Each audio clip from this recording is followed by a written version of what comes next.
Hello everyone. तो हम लोगों ने अब तक कंपनी की कुछ कैरेक्टरिस्टिक्स पढ़ ली थे। आज हम लोग जो नेक्स्ट कैरेक्टरिस्टिक स्टार्ट कर रहे हैं that is what? Separate property. Separate property. अच्छा लिसन, कंपनी कौन है? Separate legal entity. कंपनी की एंटिटी क्या है? अलग। तो भाई जब कंपनी अलग है तो कंपनी की एसेट भी अलग है। तो कंपनी की एसेट पे कंपनी का ही राइट होता है, कंपनी की एसेट पे उसके मेंबर्स का राइट। अब सपोज सपोज सपोज मुंबई में ना रिलायंस कंपनी का एक बड़ा सारा बिल्डिंग बना हुआ है बिल्डिंग। अच्छा, तो वो जो बिल्डिंग है, मेरे पास रिलायंस के शेयर्स है, मेरे पास है रिलायंस के शेयर। दिखाते थोड़ी ना, शेयर तो डीमैट में होते हैं, दिखते थोड़ी ना है। फिजिकल सर्टिफिकेट नहीं है, डीमैट फॉर्मेट में है। अच्छा, अब मेरे पास जो रिलायंस के शेयर हैं, मान लो मेरे पास है 50 शेयर। How many shares? अच्छा, एक शेयर है 1500 रुपए का, है ना। अब 1500 इंटू 50, बस इतना सा अमाउंट है, दैट्स इट। इतना सही है बस।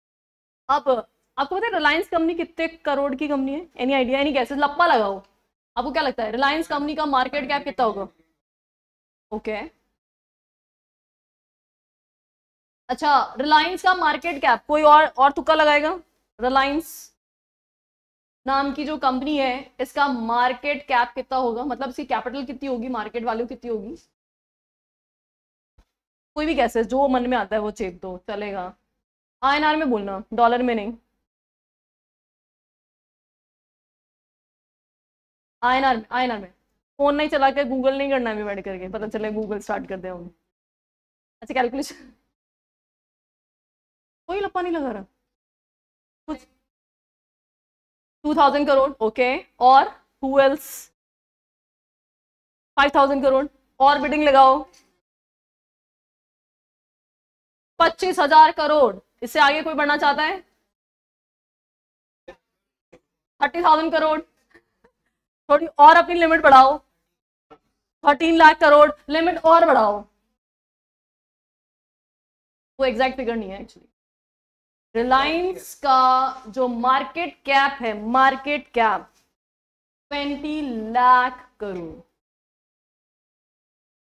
20 लाख करोड़, ये रिलायंस का मार्केट कैप है, ठीक है। अच्छा, अब मैं ऐसे रफ आइडिया लेती हूँ, मेरे पास 1 लाख रुपए के शेयर, ऐसे लप्पा लगा लेते 1 लाख रुपए के शेयर। 20 लाख करोड़ की कंपनी में 1 लाख रुपए के शेयर मैंने होल्ड किए हुए हैं, और मैं जाके ऑफिस में बैठ जाऊं, भैया मेरी कंपनी है, मेरा ऑफिस है, मेरा असेट है, कैसा रहेगा? I am the part owner of this company. तो ना वहां पे जो भी गार्ड वार्ड होंगे, लात मार के बाहर निकाल देंगे मुझे। बाय सो कंपनी अलग है और मेंबर्स अलग हैं, और उसकी वजह से कंपनी के एसेट पे सिर्फ और सिर्फ किसका राइट बनता है? मेंबर्स अपना हक नहीं जमा सकते। मान लो कंपनी के वर्किंग के लिए कंपनी के बहुत सारी व्हीकल्स होंगे, है ना, क्योंकि कहीं ना कहीं एमडीज को, डायरेक्टर्स को जाना है, तो कोई बड़ी बड़ी गाड़ियां होंगी, जो ऑडी ऑडी या लॉम्बरगिनी या पता नहीं कौन कौन सी होंगी। कल को जाके मैं बोल दूं मेरा राइट बनता है, मैं घूमूंगी इसमें, तो आई एम द मेंबर। तो भैया सिंपल सी बात है, रिलायंस कंपनी में नाना करके 10-20 लाख मेंबर्स होंगे, तो सो रोज वहां पे जाकर के ऐसे हल्ला मचाएंगे तो कैसे काम चलेगा? तो सिंपल क्लियर कट कॉन्सेप्ट है, कंपनी की एसेट सिर्फ और सिर्फ एक्सक्लूसिवली किसकी एसेट होती है? कंपनी की खुद की एसेट्स होती है, वो किसी मेंबर की एसेट नहीं होती। जनरली आपने सुना होगा members are the part owner, बोलते हैं हम इन जनरल, पर इसका ये मतलब नहीं, पार्ट ओनर का मतलब कि हम जाकर के एसेट पे हक जमा लें। वो सिर्फ और सिर्फ तब रेलिवेंट होता है जब कंपनी का वाइंडिंग अप हो रहा है, और वाइंडिंग अप के बाद सारी एसेट्स बिक रही हैं और लाइबिलिटीज का पेमेंट हो रहा है, फिर कुछ बच जाए तो आप पार्ट ओनर बन के आते ना, बोले लाओ भाई मेरा भी हिस्सा निकाल दो, मैंने भी कंपनी को पैसे बचा, तो कंडीशन बचा, तो जनरली बचता नहीं है कुछ भी। लाइबिलिटीज का पेमेंट करने में ही सारी एसेट निपट जाती है, उसके बाद आप कितना ही ओनरशिप चिल्ला लो आपको कुछ नहीं मिलेगा। Got it? अब मैं एक आपको केस स्टोरी सुना रही हूँ, ध्यान से सुनिए। तो सपोज करो, वंस अपॉन अ टाइम की बात है, एक पर्सन था जिसके पास एक था फॉरेस्ट। क्या था? ओके, फॉरेस्ट में क्या होते हैं?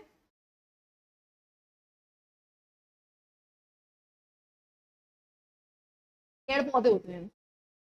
ये वो वाला, मैं जंगल नहीं बोल रही, मैं फॉरेस्ट मतलब जहाँ पे बहुत सारे ट्रीज लगे होंगे। तो that person own a forest, और यहाँ पे लगे हुए सागवान के ट्रीज। सागवान सुना है आप लोगों ने? सागवान बहुत ही प्रीशियस वुड होती है। पूरा अंटायर फर्नीचर जो बनता है वो सागवान का ही बनता है ना?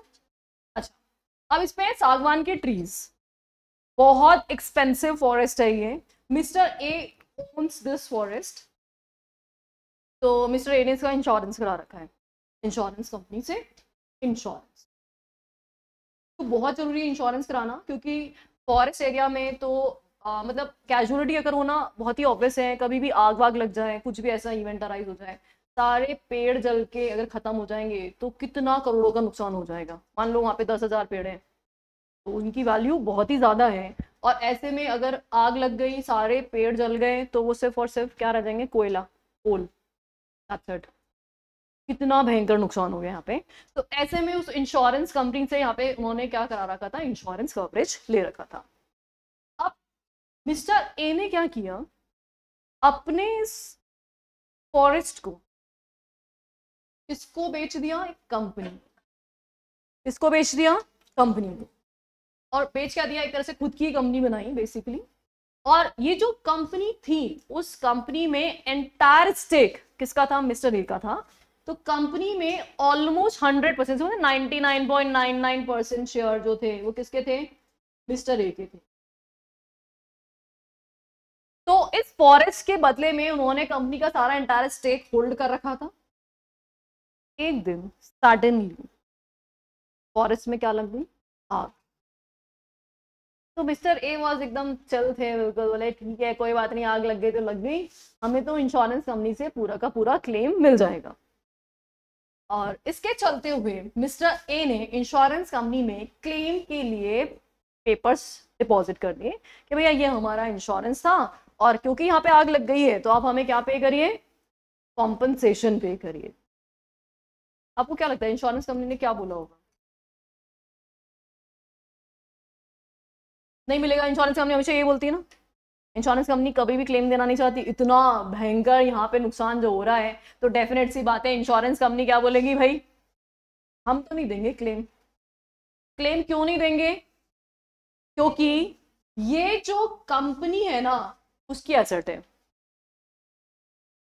एसेट है। और क्लेम लेने कौन आ रहा है? तो यहाँ पे एसेट में इंश्योरेबल राइट भी किसका है? कंपनी का खुद का है। मामला कोर्ट में पहुंचा, बट ऑब्वियस सी बात है जब इंश्योरेंस कंपनी ने मना कर दिया तो mister A approach the court. तो कोर्ट ने ये बोला क्योंकि एसेट कंपनी के नाम पे रजिस्टर्ड है, फॉरेस्ट कंपनी के नाम पे रजिस्टर हो चुका था, तो उससे रिलेटेड जितने भी इंटरेस्ट हैं वो सब के सब किसके हैं?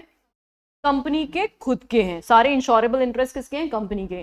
इसका मतलब क्लेम लेने का राइट भी किसका होगा? और इंश्योरेंस किसने करा रखा है? कंपनी ने insurance.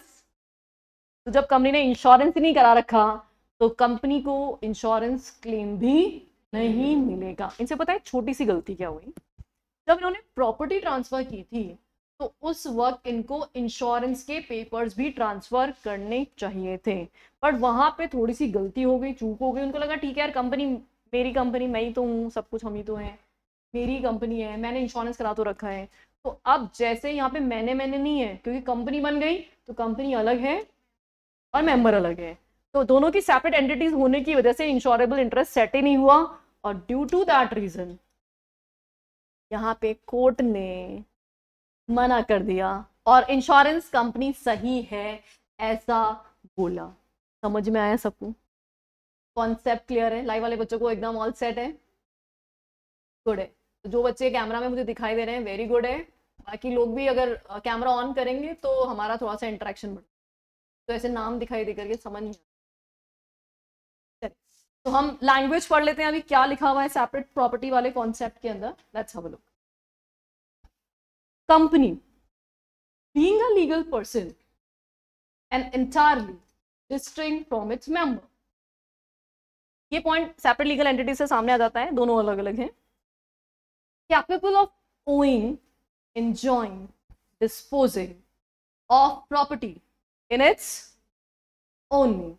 The company is the real person in which all its property is vesting and by which it is controlled, managed and disposed of. तो यहाँ पे कंपनी ही वो है जो क्या करता है, अपने नाम से सारी एसेट्स को होल्ड करता है। कंपनी खरीद सकती है, बेच सकती है, किसी के लिए कोई भी लोन ले सकती है, सिक्योरिटी क्रिएट कर सकती है।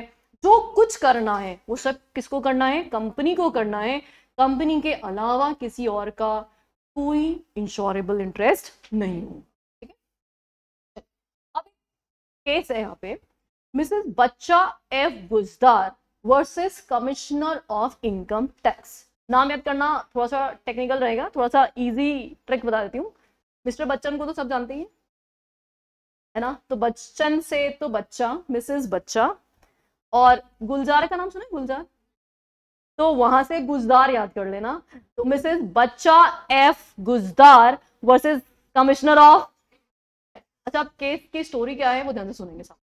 अच्छा, आप लोग मुझे बता सकते हो क्या कि एग्रीकल्चरल इनकम जो है हमारे देश में वो टैक्स फ्री होती है, पता है क्या सबको? तो हमारे देश में ना बहुत सारे लोग ITR फाइल करते हैं, इनकम टैक्स में एग्जाम्पशन इनकम क्लेम करते हैं। भाई हमारे 50 लाख की एग्रीकल्चरल इनकम है, या अमिताभ बच्चन वगैरह जितने भी बड़े बड़े स्टार्स हैं उनकी बड़ी बड़ी बहुत सारी लैंड है, तो वो क्या दिखाते हैं वहाँ पे, एग्रीकल्चरल इनकम शो करते हैं। अब हो चाहे नहीं हो, डजंट मैटर, बट आज शो जरूर करते हैं क्योंकि हमारे देश में सब चलता है। और क्या है, एग्रीकल्चरल इनकम टैक्स फ्री है, तो हर कोई उसका फायदा तो लेना चाहेगा ही चाहेगा। अच्छा, दूसरी बात आपको पता है कि ये जो होता है टी कॉफी, देखें इनके बागान वागान देखें किसी ने? देखें आपने? कहाँ देखे थे, कहाँ पे? अच्छा देखो, दार्जिलिंग में है ना, या फिर ऊटी है ना आसाम में, या फिर मनाली में है ना, वहाँ पे टी के हाँ बागान आपको दिख जाएंगे, केरला में दिख जाएंगे आपको, है ना, या फिर मेघालय जो भी है हमारे, जहाँ पे हिली एरियाज होते हैं बेसिकली, तो वहां पे आपको हिल्स पे मोस्टली स्टेप फार्मिंग होती है। बचपन में पढ़ा हो शायद, स्टेप फार्मिंग होती है। तो टी एंड कॉफी के जो बागान होते हैं उनको सेमी एग्रीकल्चर माना जाता है।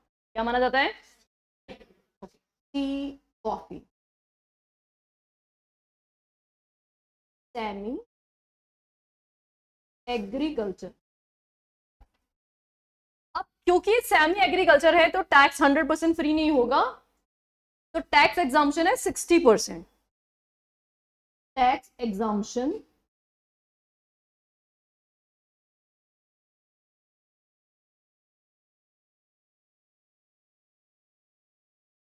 60% का रहता है। ठीक है, अब इवेंट क्या हो सुनना, मान लो मैंने कंपनी बनाई, तो काम क्या है, एग्रीकल्चरल एक्टिविटी करना है। कौन सी वाली? ये वाली, चाय के बागान, कॉफी के बागान, है ना, ये मैंने परचेज किया और कंपनी के नाम पे रजिस्टर कर दिया।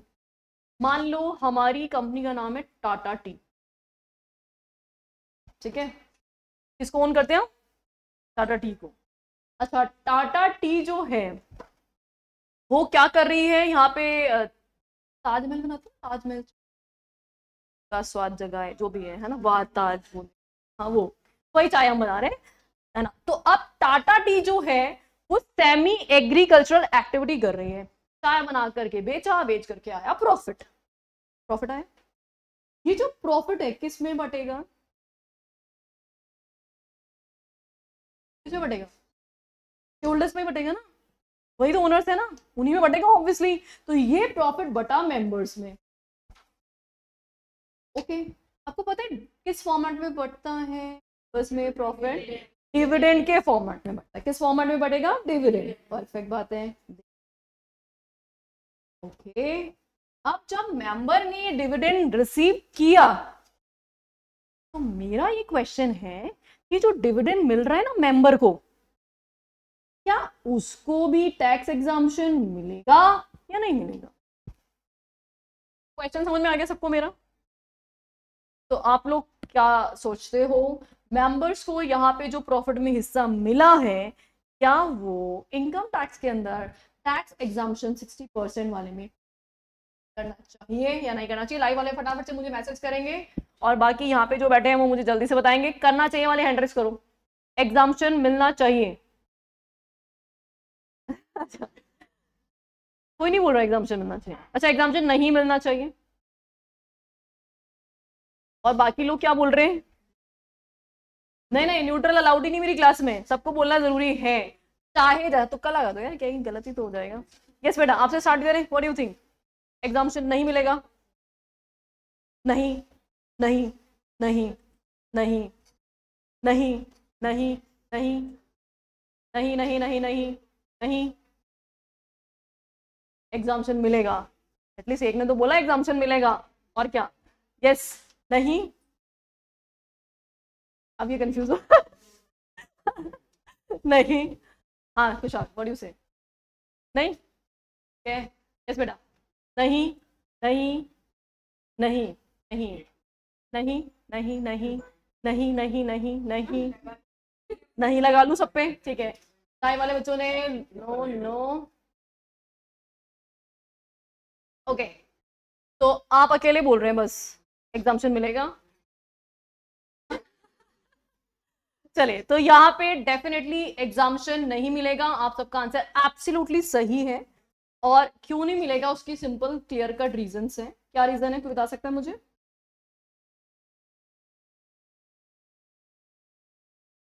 तो किस पे लगेगा? रेवेन्यू नहीं, प्रॉफिट ही तो है भाई। आपने सेल किया तो कॉस्ट निकल गई, कॉस्ट निकल के प्रॉफिट हुआ। हाँ, तो ये प्रॉफिट आ गया, प्रॉफिट।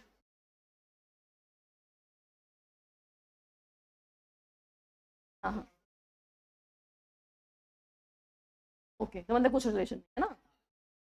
अच्छा, तो फिर एग्जाम्पशन किसको मिलेगा? कंपनी को मिलेगा। ये इनकम किसकी इनकम है? कंपनी की इनकम है। बिजनेस किसने चलाया था? कंपनी ने चलाया था। तो जब कंपनी को प्रॉफिट हुआ था ना, ये वाला प्रॉफिट, इस पे मिलेगा 40% एग्जाम्पशन। और कितना परसेंट टैक्स लगेगा? 60% एग्जाम्पशन और 40% टैक्स लग जाएगा। जो भी टैक्स के प्रोविजन है, टैक्स के प्रोविजन में नहीं जाना है हमें। तो 40% क्या लग जाएगा? टैक्स लग जाएगा। और 60% क्या हो जाएगा? Exemption. Let's say tax rate है 30%, अज्यूम कर लेते हैं एक बार को। टैक्स रेट कितनी परसेंट है? 30%। तो 30% पे कितना एग्जाम्पशन मिल गया? 60% का एग्जाम्पशन मिल गया। तो इसका मतलब कितनी परसेंट टैक्स रेट लगेगी? सिर्फ 40%। तो 30 का 40% कितना होता है? 12%। कितना परसेंट होता है? 12। It means what? 30% की जगह पे यहाँ पे टैक्स कितना लगेगा? सिर्फ 12% का ही टैक्स लगेगा। मान लो कंपनी को प्रॉफिट हुआ था 100 करोड़ का, तो कंपनी 100 करोड़ में से कितना टैक्स पे करेगी? 12%, मतलब 12 करोड़ का टैक्स पे कर देगी। बचा हुआ जो अमाउंट है, दैट इज व्हाट? 88 करोड़। ये जो 88 करोड़ का बचा हुआ प्रॉफिट है, it shall be distributed among the members by way of dividend. अब कंपनी को रिजर्व बनाना चाहती है, रिजर्व बना लेगी, जो भी कुछ कंपनी को करना है डिपेंडिंग ऑन द सिचुएशन। हम मानते हैं मान लो पूरा 88 करोड़ उन्होंने बांट दिया। Let's say it's a private company and there are only 2 members, है ना। इन्होंने क्या किया? इक्वल इक्वल इनका स्टेक था।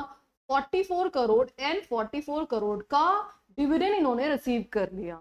ठीक है, अब इस 44 करोड़ पे फिर से टैक्स लगेगा, इनकम टैक्स। अब कौन सा टैक्स लगेगा? Income tax. तो यहाँ पे क्या उनको एग्जाम्पशन मिलेगा? नो। ये क्या ये बोल सकते हैं ये एग्रीकल्चर एक्टिविटी से आई हुई इनकम है, इसलिए हम इस पे टैक्स नहीं पे करेंगे? तो आंसर है नो। ये एग्रीकल्चरल इनकम सिर्फ कंपनी के लिए थी। यू आर द इन्वेस्टर, आपने इन्वेस्टमेंट करके इसको रिसीव किया है, तो you are getting dividend, you are not getting agricultural income. Am I clear?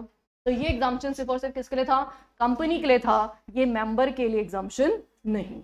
All set, let's language. इसका नाम एक बार वापस से रिकैप करेंगे, that is what? Mrs Bacha F Guzdar versus commissioner of income tax. अच्छा, कमिश्नर ऑफ इनकम टैक्स, तो tax का मामला है, मतलब देखेंगे। Supreme court in this case held what held? Though the income of a tea company is entitled to be exempted from income tax up to 60%, being partly agricultural. क्या ये partly agricultural.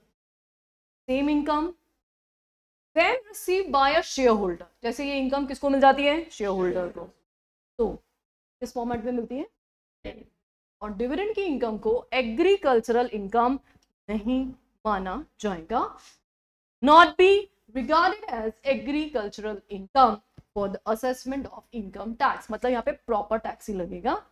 It was also observe by the supreme court that a shareholder does not, as is erroneously believed by some people, become part of the owner of the company or its property.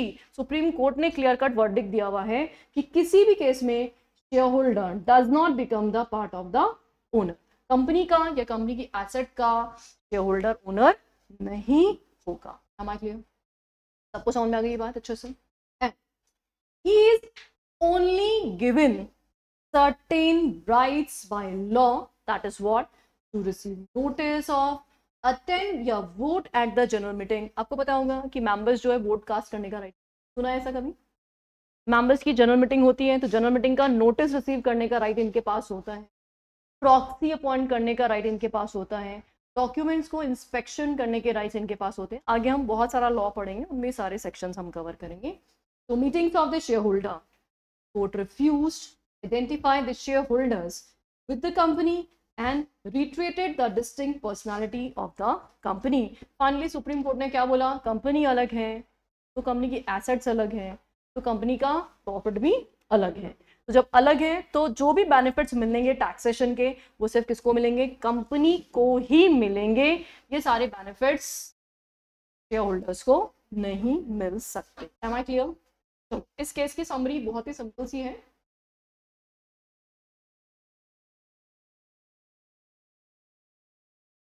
First of all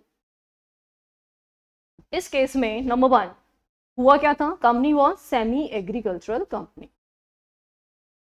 company is semi agricultural company. This is Bacha F Guzdar versus commissioner of income tax. Case का नाम जरूर लिख लेना, Mrs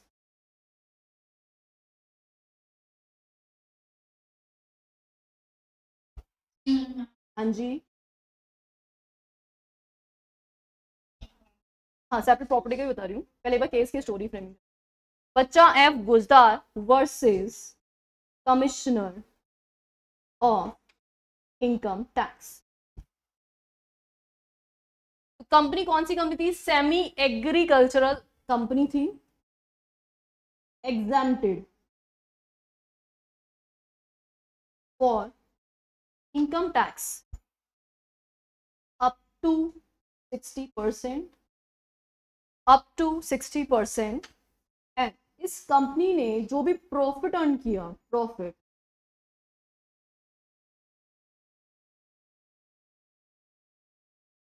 distributed among members in the form of dividend. In the form of dividend. तो ये income tax में exempted नहीं है. Not exempted.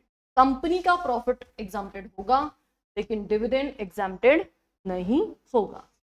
वाई सो? अब इसका जो हमारा कैरेक्टरिस्टिक्स है वो आ गया है. वाई सो? सुप्रीम कोर्ट ने ऐसा क्यों बोला? क्योंकि company asset is different from members. Members का कंपनी की एसेट पे कोई राइट नहीं होगा. कंपनी खुद क्या है? सोल एंड रियल पर्सन है to handle, acquire, dispose in own name. in own name. तो कंपनी खुद से अपने नाम पे अपनी एसेट्स को हैंडल, एक्वायर, डिस्पोज ऑफ करने के लिए एंटाइटल्ड हैं। और सुप्रीम कोर्ट ने क्या बोला? Members are not part owners. members are not part owners. Acquire, handle, acquire, dispose, asset in own name.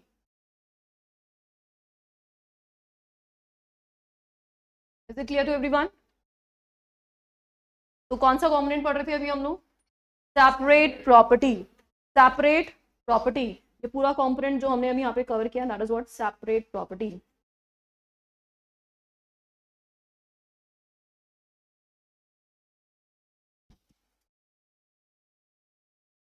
आगे बढ़े, डन। अब यहाँ पे एक और केस है, नाम बड़ा अजीब सा लगेगा आपको, Macaura versus northern assurance company limited. ये सारे बाहर के केसेस हैं तो इसलिए अजीब अजीब नाम है यहाँ पे। तो मकौड़ा नहीं है ये, मकाउरा है ये। तो Macaura versus northern assurance company limited, याद रहेगा मकौड़े से? गुड। हाँ, सेपरेट प्रॉपर्टी का दूसरा केस पढ़ रहे हैं हम लोग। अच्छा, जो अभी मैंने फॉरेस्ट वाला केस बताया था ना आपको एग्जाम्पल, तो यही है फॉरेस्ट वाला एग्जाम्पल है, इंश्योरेबल इंटरेस्ट। चलिए, इस केस में क्या हुआ था, let's have a look. It was held that the member does not even have an, जब प्रॉपर्टी ही नहीं है तो इंश्योरेबल। अब एक चीज बताओ, अगर कार आपकी है तो क्या मैं उसका इंश्योरेंस करा लूं? कल को कार को कुछ भी हो जाए तो इंश्योरेंस कंपनी से क्लेम मैं ले लूंगी, होता है। अगर कार आपकी है तो इंश्योरेंस भी आपका, कार मेरी तो इंश्योरेंस भी मेरा।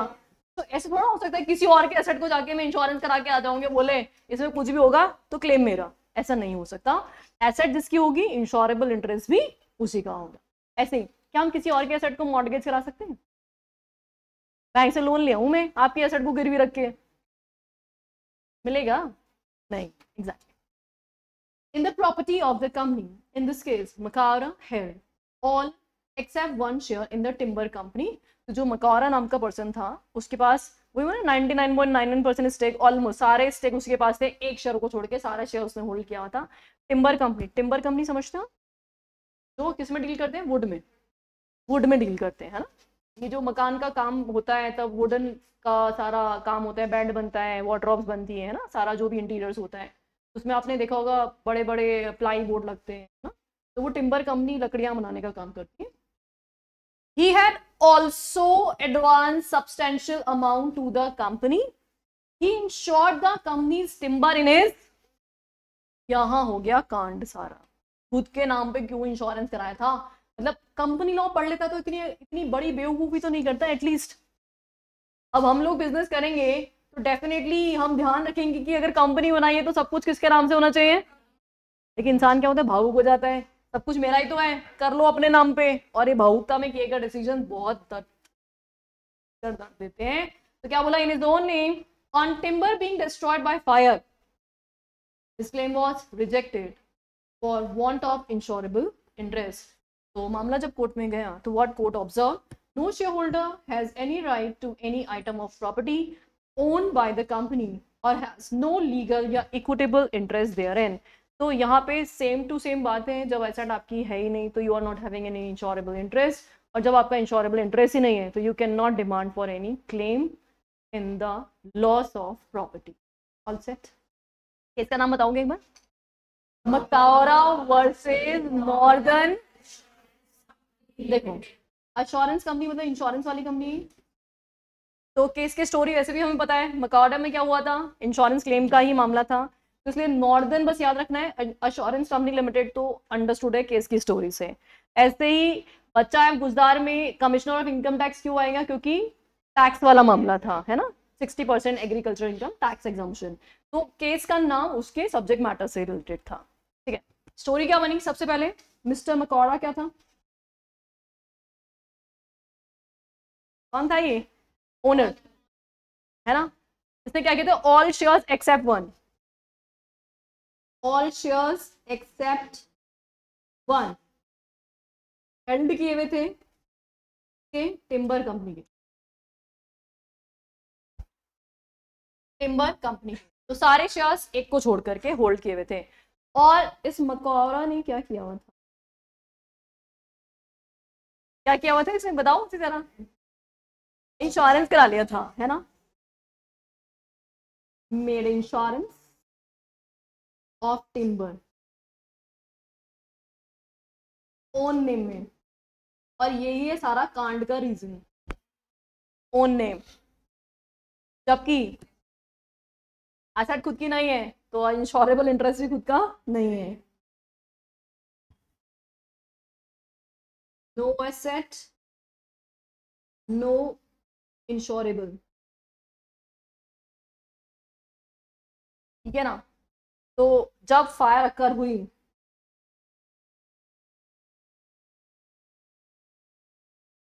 फायर ब्रोक, तो insurance company refuse for, ground क्या था, नो इंश्योरेबल। स्टोरी याद हो गई सबको। तो हमने अभी 2 केस स्टडीज कर लिए हैं सेपरेट प्रॉपर्टी के कंसर्न में, Mrs Bacha and Guzdar versus commissioner of income tax and Macaura versus northern insurance company limited. 2 cases हम कर लिए। Fire broke, insurance company refuse for the claim. यही तरीका रहेगा हमारा नोट्स बनाने का, ताकि आप लोगों को लैंग्वेज बिल्कुल रीड नहीं करनी पड़ेगी, एग्जाम में ये चार्ट्स देखे और पूरा याद हो जाएगा। एग्जाम में नहीं बना के आना है, ये पहले सुन लो फिर बोलो मैम ने बताया था ऐसे बनाना है। भाई मैम ने क्लास में याद करने के पॉइंट ऑफ व्यू से बताया है, इनको एग्जाम में लैंग्वेज फॉर्मेट में लिखना है। अब इससे लैंग्वेज बना सकते हो क्या, कैसे बनाओगे लैंग्वेज कि Mr Macaura was the owner of a timber company having all shares except one, है ना, and he had a forest and made insurance of the timber in his own name. One day when fire broke out, so Mr. Makaura filed a claim against the insurance company for compensation, but insurance company refused to pay the compensation on the ground of lack of insurable interest in the asset of the company. When matter was approached to the court held that, language समझ में आई, मतलब हमें ना language नहीं रटनी, what we need to do, हमें content पता होना चाहिए है क्या चीज, राइट। चलो ट्रांसफरेबिलिटी ऑफ शेयर्स, नेक्स्ट जो हमारा फीचर है that is what, transferability of share.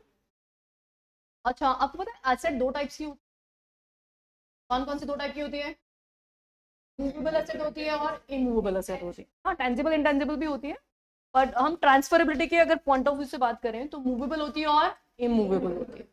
अच्छा मूवेबल एसेट कौन सी होती है,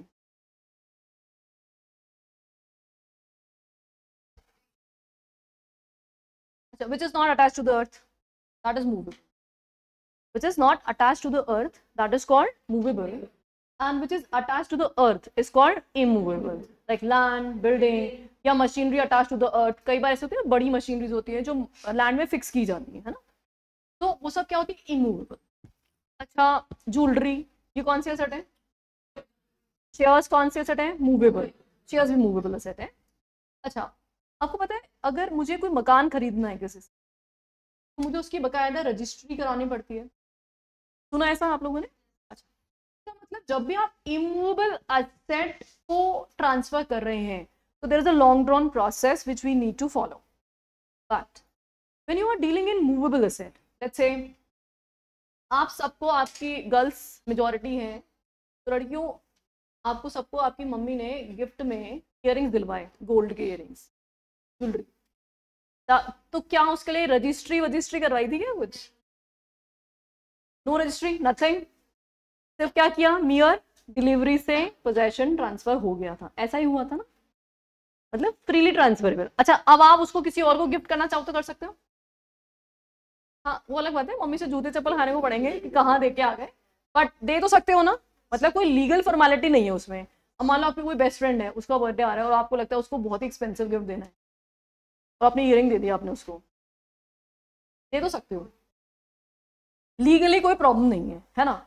अच्छा, लेकिन अगर मकान आपके डैड ने आपके नाम पे गिफ्ट किया है, तो क्या वो डायरेक्टली अपने फ्रेंड को चाबी दे दो कि भाई तू मकान ले ले, तो क्या वो हो जाएगा ट्रांसफर? नो, उसके लिए क्या करानी पड़ेगी? रजिस्ट्री करानी होगी। तो जितनी भी मूवेबल एसेट्स होती हैं उनका ट्रांसफर फ्रीली होता है, और इमूवेबल एसेट्स में क्या होता है, थोड़े से रेस्ट्रिक्शंस होते हैं। तो शेयर कौन सी एसेट माना जाता है कंपनीज एक्ट में? मूवेबल एसेट माना जाता है। और मेरे पास अगर किसी कंपनी का शेयर है तो मैं उसे किसी को भी ट्रांसफर कर सकती हूँ। अब देखो, पहले जमाने में ना फिजिकल ट्रांसफर हुआ करते थे, जब फिजिकल सर्टिफिकेट हुआ करते थे तब बहुत सारा प्रोसेस फॉलो करना पड़ता था, लेकिन जब से डीमैट में शेयर्स आ गए हैं तब से कोई प्रोसेस फॉलो नहीं करना पड़ता। कुछ सेकंड्स में 20 सेकंड 5 सेकंड में आप अपने शेयर ट्रांसफर कर सकते हो, बेच सकते हो, है ना। मतलब मैंने इतनी ट्रेडिंग की है आज तक, बहुत ट्रेडिंग की है, तो उसमें हम अभी ये शेयर खरीद रहे हैं, अब वो बेच रहे हैं, अब ये कर रहे हैं, वो कर रहे हैं, कुछ करते रहते हैं। तो शेयर खरीदने बेचने में हार्डली कुछ सेकंड्स लगते हैं। ये शेयर, ये लो ऑर्डर प्लेस, क्लिक और शेयर सोल्ड, बस इतना टाइम लगता है ना। मतलब ऑनलाइन शॉपिंग करते हो ना, करते हो? अच्छा, अगर आपको पहले से पता है कि आपको क्या चीज़ खरीदनी है, आपको ढूंढने में टाइम बहुत लगता है कि क्या खरीदना है, लेकिन जब आपने फाइनलाइज कर लिया कि हाँ ये खरीदना है, तो कितना टाइम लगता है खरीदने में? 1 click, that's it, and deal done. Exactly उतना ही टाइम हमें शेयर्स परचेज सेल करने में लगता है। इन जनरल कंपनी के शेयर्स जो हैं वो फ्रीली ट्रांसफरेबल होते हैं इन जनरल, पर प्राइवेट कंपनी जो होती है वो अपनी शेयर्स की ट्रांसफरेबिलिटी पे रेस्ट्रिक्शन लगा सकती है। कौन सी कंपनी? अब उसके पीछे रीजन है। प्राइवेट कंपनी के मैक्सिमम मेंबर्स कितने हो सकते हैं? 200। पता है सबको ये बात? प्राइवेट कंपनी के मैक्सिमम मेंबर्स 200 ही हो सकते हैं। तो अब अगर मान लो फ्रीली ट्रांसफरेबल कर दिए प्राइवेट कंपनी ने, तो एक कॉन्सिक्वेंस अराइज हो सकता है। क्या? मान लो हमारी कंपनी में ऑलरेडी 150 मेंबर्स, अब अगर यहाँ पे कुछ मेंबर्स हैं, मान लो 2 मेंबर्स ऐसे हैं जो अपने शेयर बेच के जाना चाहते हैं, और इन 2 मेंबर्स के पास काफ़ी सारा स्टेक है। मान लो एक मेंबर के पास है 1 लाख शेयर्स, अब एक साथ कोई 1 लाख शेयर खरीद नहीं रहा, तो वो क्या कर सकता है, कई सारे लोगों को 1 लाख शेयर बेच सकता है। जैसे मान लो किसी को 5000 शेयर बेच दिए, किसी को 2000 शेयर बेच, किसी को 10,000 शेयर बेच, एंड सो ऑन। अगर वो ऐसा करेगा तो क्या कंपनी के नंबर ऑफ मेंबर्स बढ़ेंगे कि नहीं बढ़ेंगे? फॉर श्योर बढ़ेंगे। तो कंपनी के नंबर ऑफ मेंबर्स बनेंगे तो बैठे बिठाए आप यहाँ पे प्राइवेट कंपनी को क्या बना दोगे? पब्लिक। तो भाई कंपनी आफत में आ जाएगी, क्योंकि प्राइवेट कंपनी के कंप्लाइंसेस कम होते हैं और पब्लिक कंपनी के कंप्लाइंसेस बहुत ज़्यादा होते हैं। तो क्या कंपनी को यहाँ पे रेस्ट्रिक्शन इम्पोज करना चाहिए? कर सकती है, डेफिनेटली कर सकती है। तो प्राइवेट कंपनी अपने शेयर्स की ट्रांसफरेबिलिटी के कंसर्न में रेस्ट्रिक्शन इम्पोज कर सकती है, लेकिन पब्लिक कंपनी के शेयर्स क्या होते हैं? फ्रीली ट्रांसफरेबल होते हैं। सबने सुन ली मेरी बात? जाग रहे हैं सब? Good one. लाइव वाले बच्चे भी जाग रहे हैं ना? ठीक है।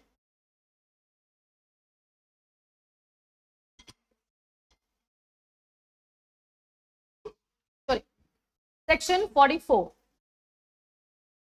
सेक्शन याद रखेंगे सेक्शन 44 को। देखो मैं एक चीज बता देती हूँ आप लोग को, बहुत सारे बच्चों को हमेशा एक क्वेश्चन होता है कि क्या सेक्शंस याद करने हैं कि नहीं करने, और अगर सेक्शन नहीं लिखेंगे तो क्या होगा। देखो पहली बात, if you are good at learning numbers, section याद करने चाहिए, करने चाहिए, कंपल्सरी नहीं है। कंपल्सरी क्यों नहीं है? जैसे मान लो आप you are not good at learning numbers, 44 की जगह 46 लिख के आ गए, तो 0 हो जाएगा, आंसर ही 0 हो जाएगा। तो इतनी बड़ी रिस्क नहीं ले सकते हम, है ना। हाँ, लेकिन अगर आपने सेक्शन लिखा नहीं तो हार्डली आधा नंबर कटेगा, राइट। और हमें ज़्यादा अच्छे मार्क्स लाने हैं, एग्जामिनेशन सिक्योर करना है, तो मेंशन करोगे तो डेफिनेटली प्रोबेबिलिटी है कि फुल में से फुल नंबर भी मिल जाए। वैसे 4 में से 3 का स्टैंडर्ड रहता है, अगर आपने अच्छा आंसर लिखा है और आपने थोड़ा सा कम लिखा है तो 2, और भी कम लिखा है तो 1 नंबर, ये स्टैंडर्ड रहता है ICSI का 4 मार्क्स। और 3 नंबर से ऊपर ला सकते हो अगर सेक्शन वेक्शन भी आप मेंशन कर रहे हो प्रॉपरली, है ना। तो लेकिन सेक्शन मेंशन करने के चक्कर में ये नहीं कि हम प्रोविजन ही भूल जाएं। आप समझ रहे हो मेरी बात? मतलब प्रायोरिटी चीजें डिसाइड करने की होती है, पहले प्रोविजन अच्छे से याद कर लो, फिर अगर आपको लगता है कि आपको सेक्शन याद हो रहे हैं तो फिर सेक्शन भी याद कर लेंगे। और वैसे मैं क्लास में याद करवाऊंगी, ठीक है। मेरा टारगेट रहता है कि मैं सेक्शन याद करवा देती हूँ, मेरे मैक्सिमम स्टूडेंट्स को सेक्शन याद होते हैं, तो इसलिए हम यहाँ पे बार बार रिपीट करेंगे, बार बार रिपीट करेंगे, तो कुछ सेक्शंस तो आपको याद रहेंगे, सारे नहीं भी होंगे तो कुछ तो याद रहेंगे, ठीक है। तो कौन से सेक्शन की हम बात कर रहे हैं यहाँ पे? 44, दैट इज फॉर ट्रांसफरेबिलिटी के कंसर्न में क्या बोलता है? The principal by providing that shares held by the members are movable property. कौन सी एसेट है? शेयर्स मूवेबल प्रॉपर्टी है and can be transferred from one person to another. The manner कौन बताएगा? आर्टिकल। मैनर कौन बताएगा? और अगर आर्टिकल्स नहीं बताते हैं, आर्टिकल साइलेंट है, तो कौन बताएगा? टेबल एफ बताएगा। कौन बताएगा? टेबल एफ बताएगा। और अगर कल को टेबल एफ हमने एक्सक्लूड कर रखा है, कंपनी इतनी महान है, साफ साफ बोल रहा हम टेबल एफ फॉलो ही नहीं करते, ऐसा लिखा हुआ है, तो अगर टेबल एफ फॉलो नहीं करते हो तो उस केस में यहाँ पे जनरल लॉ जो मूवेबल प्रॉपर्टी के ट्रांसफर करने के कंसर्न में एप्लीकेबल होते हैं वही एप्लीकेबल होंगे। जनरल लॉ जैसे सेल्स ऑफ गुड्स एक्ट वगैरह होते हैं, तो जो जनरल प्रोविजंस एप्लीकेबल होते हैं वही यहाँ पे लगेंगे। इस सेक्शन 44 की पूरी समरी सुन लो वापस से। सेक्शन 44 ने हमें क्या बोला? सब शेयर्स कौन सी टाइप की एसेट है? मूवेबल। और क्योंकि ये मूवेबल प्रॉपर्टी है तो ये ट्रांसफरेबल है, फ्री ट्रांसफरेबल है, transferable from one person to other person. One person to other person freely transferable है, लेकिन मैनर ऑफ ट्रांसफर कौन बताएगा? मैनर या तो एओए बता देंगे, और एओए साइलेंट है तो क्या लगा लेना? Table F.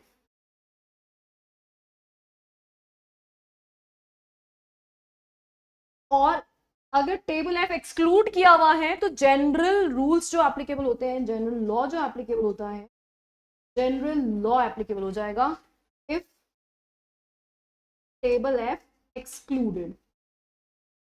कंपनी ने अपने आर्टिकल्स में क्लियर कट लिखा हुआ है कि कुछ भी हो जाए हम टेबल एफ फॉलो नहीं करेंगे, तो फिर उस केस में क्या एप्लीकेबल करेंगे? हम जनरल लॉज एप्लीकेबल करेंगे। Is it okay? Transferability of share सबको समझ में आया क्या? Section 44 what it says? Share कौन सी एसेट है? मूवेबल। मूवेबल एसेट का मतलब क्या होता है? Transferable from one person to other. कैसे transferable? In the manner prescribed in the AOA, or if articles are silent, table F, और अगर article says कि we do not follow table F, general law shall be adopted. All set. आज के लिए इतना ही है, time हो गया हमारा। टाइम वाले बच्चों को ऑल क्लियर?